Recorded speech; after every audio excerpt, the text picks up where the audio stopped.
Hey yo teman-teman, seperti biasa bagaimana kabar kalian di minggu ini? Semoga semuanya baik-baik saja. Selamat berlibur bagi kalian di akhir pekan ini. Semoga semuanya selalu untuk dilancarkan. Yep, di minggu ini kita membahas terkait dengan beberapa analisis menarik seputar One Piece chapter 1112 yang sudah rilis kemarin. Ada banyak panel yang seakan memberikan kita gambaran apa yang akan terjadi selanjutnya dan beberapa informasi menarik akan kita bahas. Tentu yang berhubungan dengan keadaan dari Pulau Aegean yang semakin menegangkan. Salah satu hal yang juga akan kita bahas yakni tentang Zoro yang disinyalir akan melakukan penyelamatan ke kelompok dari Bonnie yang didesak oleh Nesujuro. Jadi bagaimanakah analisanya? Tentu sebelumnya bantu tamakan dulu dengan tinggalkan jempol kalian dan komentar terkait pendapat kalian tentang chapter 1112 yang sudah keluar kemarin. Jika sudah, terima kasih banyak dan bersiaplah nakama. Tarik jangkar dan mari kita berlayar.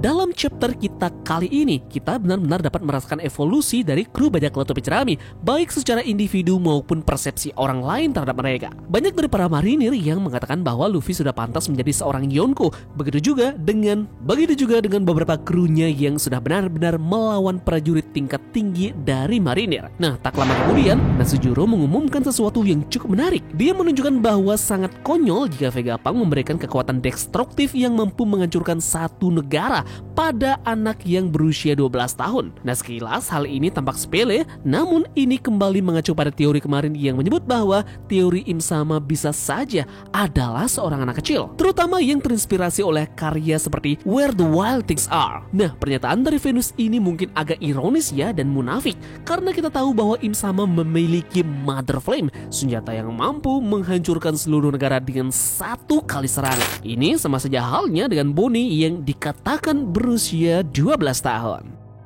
Kemudian sebuah adegan terjadi saat hitungan mundur masih berlangsung. Kita ternyata sudah menemukan York yang dibebaskan oleh Mars. Tampaknya Gorosei ini benar-benar ingin bertekad untuk menghilangkan sumber pesan tersebut, siap untuk menghancurkan segala sesuatu yang menghalangi mereka. Sebagaimana dibuktikan ketika Mars ini melancarkan serangan destruktifnya tanpa adanya ragu-ragu. Mars menjelaskan bahwa menghancurkan laboratorium akan menjadi solusi yang paling sederhana. Namun York menunjukkan bahwa hal ini juga akan mengakibatkan kehancuran Record yang bukanlah suatu pilihan. York memberitahu Mars bahwa jika dia terus menumpuk dosa, dia akan kesulitan menjadi salah satu dari mereka. Maksudnya seorang kaum naga langit. Hal ini pun agak ironis karena naga langit merupakan perwujudan dari dosa-dosa seperti kesombongan, keserakahan, nafsu, iri hati, kerakusan, kemarahan, dan juga kemalasan. Jadi York tampaknya benar-benar menganggap naga langit sebagai makhluk murni.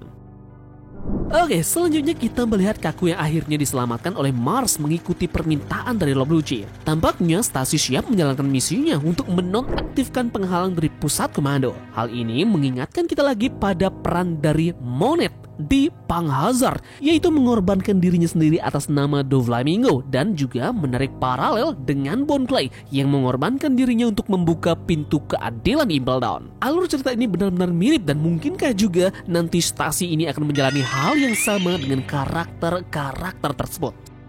Selanjutnya kita diperlihatkan serangan Jupiter yang sangatlah dahsyat seperti yang telah kita lihat di chapter sebelumnya mengenai Merkurius. Selain itu tampaknya jangkauannya juga sangat luas. Mereka semua memiliki serangan jangkauan yang paling mengesankan di dunia One Piece saat ini. Momen menarik lainnya kita melihat Dory dan juga Brogy tampaknya memberikan hak kepada Luffy. Makanan ini diperkenalkan oleh Brogy sebagai makanan darurat bagi prajurit Elbaf untuk memulihkan energi. Menarik untuk dicatat ya bahwa makanan ini memang benar-benar ada. Hakkarl sebenarnya adalah kuliner khas Islandia yang terbuat dari fermentasi hiu Greenland. Dan sebelumnya Luffy menghadapi Kizaru dan juga Saturnus sebelum siaran dimulai dan 9 menit kemudian siaran berlalu. Namun kali ini pemulihan dari Luffy lebih cepat berkat makanan yang bernama Hakkarl, daging hiu yang difermentasi dari Islandia. Luffy langsung mendapatkan kembali energinya dari daging hiu dan tidak lagi menjadi orang tua. Luffy selalu menyerap energi melalui makanan, khususnya daging. Ivankov pernah memberi makan Luffy daging agar dia pulih dari racunnya. Begitu juga Luffy makan daging di kapal selam milik Law untuk pulih. Luffy juga makan daging untuk mengembalikan Gear 5-nya di Aegean.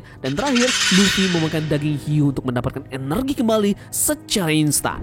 Selain itu, terdapat juga panel yang memperlihatkan Saturnus sedang mendaki menuju Usopp dan juga Sunny. Usopp memanggilnya kepiting yang ditulis Kani dalam bahasa Jepang. Ini bisa menjadi permainan kata lain untuk kata Nika. Spekulasi yang populer bahwa insiden Egghead sebagian besar sudah diramalkan dan ini tertulis di baju dari Luffy, yakni Tamagochiken atau insiden telur, di mana gambarnya tersebut terdapat telur retak dan ayamnya mati. Apakah akan ada seseorang yang mati di dalam insiden telur ini? Kemudian berbicara tentang Sunny, apa mungkin raksasa besi dapat menggantikan Vega Force 01 dan menempuh jarak yang akan ditempuh oleh topi jerami? Selain itu, yang paling menarik lagi dalam chapter ini yakni Luffy yang menggunakan Red Rock.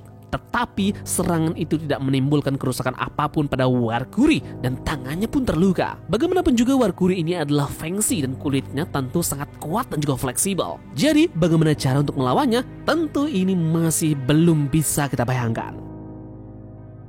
Yep, kemudian di halaman terakhir yang benar-benar gila, kita menemukan Nasujuro bersembunyi di balik bayang-bayang yang lebih menyeramkan dari sebelumnya, yang sekarang berada di depan dari kelompok Boni. Nah, melihat momen ini, rasanya ini seperti memiliki kemiripan dengan apa yang terjadi di Sabaody. Sangat banyak kejadian hal-hal yang terjadi di Sabaody menjadi cerminan dari peristiwa yang akan terjadi di masa depan di Pulau Egghead ini. Nah, salah satu contohnya adalah panel yang kita lihat sekarang, di mana Boni dihadapkan oleh salah satu Gorosei yang mengerikan. Di depannya saat ini sudah berada Gorosei Venus yang sudah berhasil menghabisi semua pasifista. Dan tentu Nasujuro tinggal melakukan tugas terakhirnya, yakni untuk mengeksekusi pemegang tahta tertinggi dari chip otoritas Serapim, yakni Jeorle Boni. Nah, mungkinkah momen ini akan terjadi kesamaan antara Sabaody, di mana Zoro akan turun tangan untuk menyelamatkan Boni dari naga surgawi yang notabene adalah Nasujuro. Ini sama seperti Boni turun tangan untuk menyelamatkan Zoro dari naga surgawi saat kemarin di Kepulauan Sabaody. Jadi paralel kecil yang menarik antara Sabaody dan juga Egghead terasa sangat terikat. Ini juga akan menjadi ajang balas budi dari Roro Noa Zoro yang sudah ditolong sebelumnya oleh Boni di Sabaody,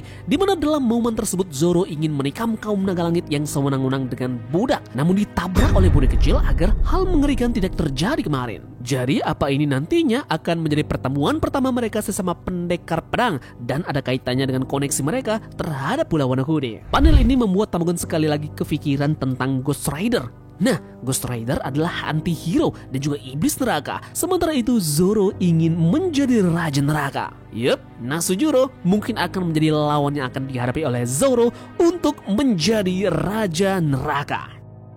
Terakhir, menarik untuk melihat bagaimana arc ini memberikan banyak keberpihakan bagi karakter Franky yang chapter demi chapter selalu disorot. Franky adalah seorang cyborg yang sedang menikmati momennya dalam sebuah arc yang berputar di sekitar robot, yakni arc Egghead, di mana ini merupakan pulau masa depan yang banyak sekali mempunyai kecanggihan teknologi.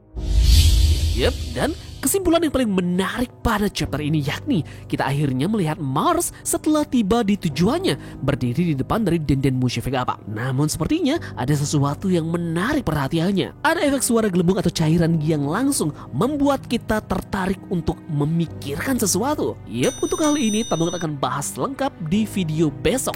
Video selanjutnya, pastikan kalian bunyikan lonceng notifikasinya dan kita akan mengungkap kebenaran apa yang sebenarnya dilihat oleh Mars di sana. Yep, terima kasih dari kalian yang sudah mau ikut berlayar bersama-sama Tamagon hari ini. Mohon maaf ya jika ada analisis yang berlebihan. Sekian dari Tamagon dan turunkan jangkar. Mari kita berlabuh.